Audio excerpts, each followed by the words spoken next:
Hi, I'm Mr. West, Rossett Most Stylish, and today I'm in the resource centre with Harrogate Town striker Chib Chilaka. Welcome to Rossett, Chib. Thank you, guys. Hello. Nice to meet you all. Now, Chib's visit coincides with the end of Resilience Week and the Resilience Learning Cycle at Rossett. What do you think resilience means, Chib? To me, resilience means sort of the will to keep going despite whatever happens and whatever's thrown at you, and just that willingness to continue no matter what happens. Yeah, I like that. That's it, definitely. Well, we've got the Rossett students in today, and our first question comes from James. What inspired you to become a footballer?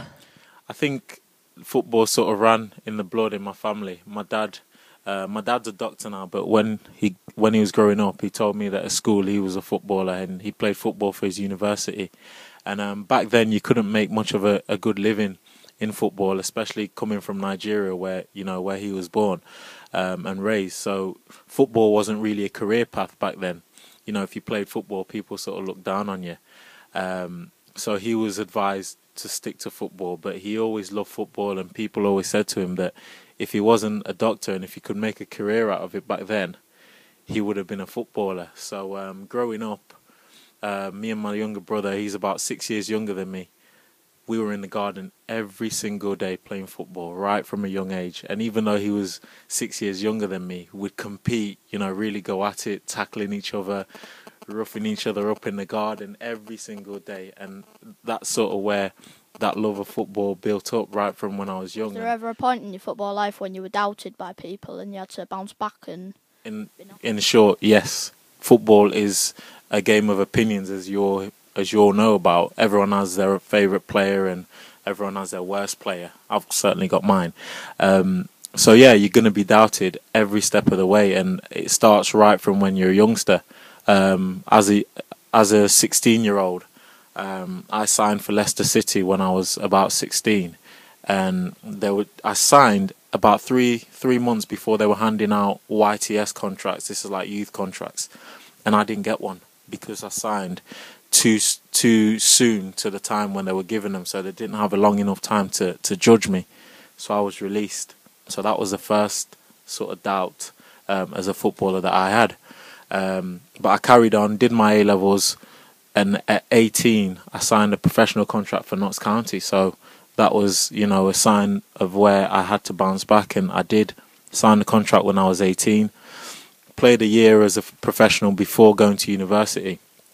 And before I went to uni, I was released by Notts County because the manager left. So again, that was another sort of doubt. You've been released from your professional contract. Can you bounce back? So I took time out of the game, went to university, finished my university degree, and then I signed for Bradford. And then at Bradford, I wasn't really getting much of a chance because they said, "Oh, he's just come from uni. He's still in education. Give him time." So once again, I was doubted again. I wasn't given that chance to shine. So I had to go to Harrogate on loan. Had a fantastic time at Harrogate, scored some goals, and that was a time that I had to bounce back once again. The manager called me back and said, "Oh, you're fantastic at Harrogate. We might give you a slight chance now." So, all through your career, you're gonna get doubted, and I certainly did. And each time, I've learnt now not to let it bother you, because people are going to say, "Oh, he's not that good," or "He's not that quick." But once you bounce back and you score goals and you're enjoying it again and you're playing well, people sit up and say, "Oh, actually, I was wrong to doubt him. He's actually all right, to be honest." And that will happen all through your career, not just in football, in education as well. What do you think about leaving Harrogate Town? It's not that I want to up and leave Harrogate Town because I'm sick of playing for them. But the fact is, as a footballer, and in any walk of life, you all want to get to the top of your profession, don't you? You all want to be the best you can be at everything. And in football, the best you can be as a footballer, or the highest achievement, is to become a Premiership footballer, isn't it? That's where everyone wants to be at. So if the opportunity ever came for me, that someone said, "Right, this club is interested in you, they're in the Premiership or they're in the Championship, there's an opportunity," I'd be silly to turn it down, wouldn't I? Just even though I absolutely love Harrogate Town and everything they've done for me. I love the place. I love Rossett School because we train over there once in a while. So it's brilliant here, and I don't have any issues with Harrogate Town. But obviously, I want to get to the top of my career, and that will be to play in the Premiership against the likes of Wayne Rooney and Frank Lampard and so on. So it's not that I want to run away from Harrogate Town, but if the opportunity came for me to better myself, then of course I will do that. After losing to Hastings, how does it feel to win 5-0 and score 2 goals? This question is good because this also ties into what today is about, and it's resilience. Losing to Hastings on Thursday was one of the most heartbreaking things that I've ever experienced, and it was a night that I felt I really wanted to do a lot more, and I wanted to play better and score goals and help us get into the next round. And it just didn't happen for some reason. It just was one of those nights that nothing really went as planned, apart from the goal that equalised it. So losing to Hastings was gutting for as a team and individually, because I wanted to help out my teammates a lot more on that night. And then the day after, I was just in bed for ages, feeling sorry for myself and texting my mum, and my mum's always there for me. So she was texting me saying, "Don't worry about it, everything will be all right." I had a couple of texts from my teammates saying, "Look, we'll bounce back. Now we can focus on the league and get something out of the league." And then the manager also texted me, and his text was quite important. He was like, "Look, don't worry about it. It was a bad night. Forget about it. What you're going to be judged on now, what we're all going to be judged on, is how we react." And resilience comes into this because we've just taken an absolute bashing in our confidence and our emotions by losing to Hastings. So come Saturday, the other team, Hinckley, they were probably looking at us thinking, right, they're down at the minute. We've had a bad season because they're having a terrible season. Let's use it as an opportunity to kickstart their season by bashing us again after losing to Hastings. So for us to turn up and put in a great team performance, 5 goals, we passed them off the park and just battered them in the first sort of 30-40 minutes. The game was done in the first 30-40 minutes. So that really is a confidence booster after such a horrific night on Thursday. And I think that will give us that confidence and that, like you say, resilience to keep going and not to feel sorry for ourselves and keep sulking and, licking our wounds about Thursday. It's gone now. We've shown that we can bounce back from a disappointing night, and I think we'll use that to go on from the rest of the season and get something. If we'd lost on Saturday, again, after losing to Hastings, everyone would have thought, they're not looking too good at the minute. They're still sulking and they're still hurt from Hastings. But we've shown that, right, it's gone. We'll put it behind us. It's time to move on, and we can go and make something out the rest of the season.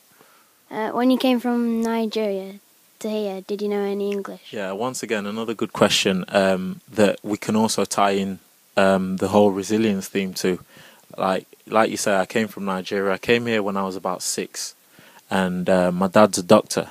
So when doctors start out in their career, they have to do something called a rotation. They have to move to a different place every year, to get to a different hospital every year. And when my dad did that, he did that for about 5 or 6 years. Every single year, we had to move with him. So we had to make friends. At the end of the school year, we'd say bye to those friends and move to another school and make new friends. And so we did that when we came from Nigeria over to here.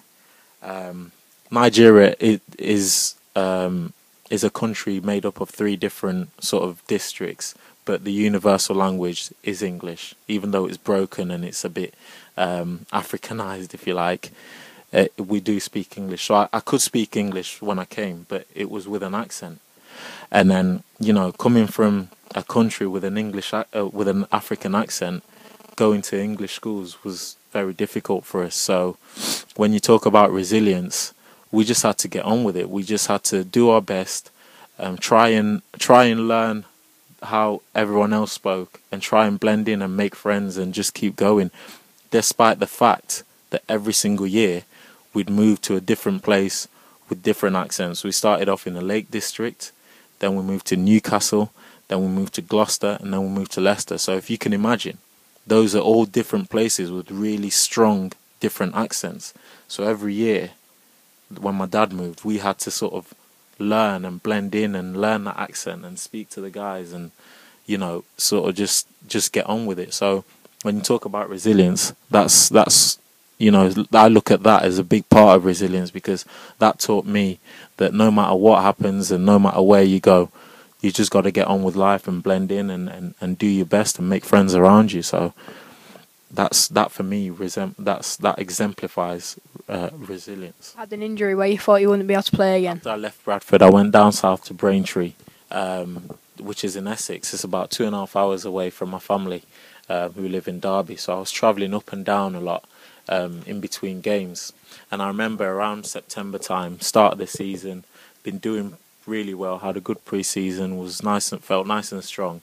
And 30 minutes into the game, I heard my hamstring go pop. I actually heard that popping noise, and that was my hamstring snapping. And that kept me out for 3 months. And for someone who's known for their speed and strength and whatnot, it's always on the back of your mind when you've pulled a hamstring if you'll ever be that fast again. So for 3 months I was out. I couldn't do anything, couldn't walk. The next 3 months, after I recovered from my injury, that's when the questions were setting in, like, will I ever be that fast again? Every time I was on the pitch and I ran at my maximum, I questioned myself, is this as fast as I was going before the injury? And I couldn't tell. You know, it wasn't until sort of after a match, someone came up, and when I came back to Harrogate around the January transfer window, and someone came up to me, one of the statistics guys who works at Harrogate, came up to me and he was like, "You look really quick today."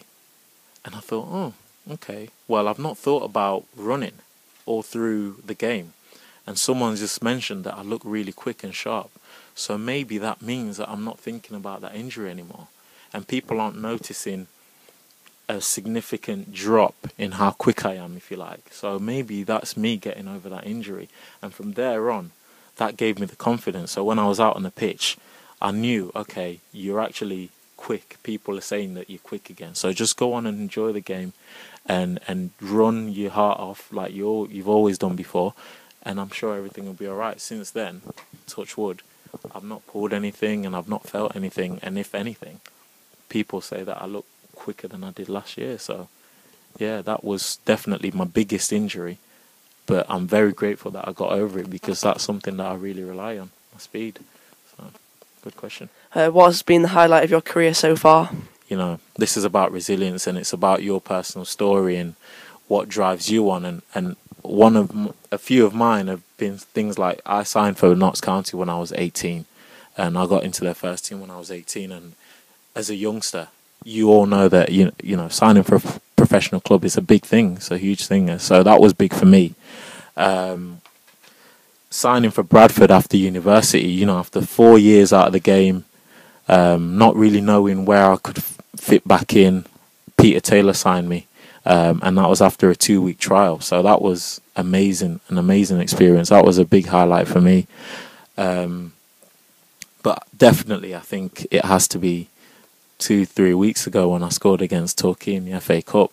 You know, everyone wants to play at the highest level, don't they? Like we said before, you want to achieve the highest thing. So when you play in the FA Cup, it gives you that opportunity to play against people that you want to play against week in, week out. You know, the bigger teams, and you know, getting Middlesbrough next round would have been exactly that. But Torquay, definitely career highlight, because that proved to me that I can mix it up with the bigger players and with the big professional teams, and not just mix it up, but I can score. And it will go down in history, because it was so important, not just to myself, but to Harrogate Town. That was the first time we'd gotten through to the second round of the FA Cup in Harrogate's history. So me and my teammates at the minute, we've made a bit of history for Harrogate Town Football Club. And, you know, if nothing else happens in my career, that's definitely something that I'll always appreciate and I'll always enjoy and be proud of. So definitely scoring in the FA Cup is a career highlight. Okay, I'd like to thank Chib very much for coming down to Rossett School. Thanks very much, Chib, for coming. Thanks for having me, and it's an absolute pleasure meeting all of you. I hope you get something out of it and go on to have a fantastic education and career.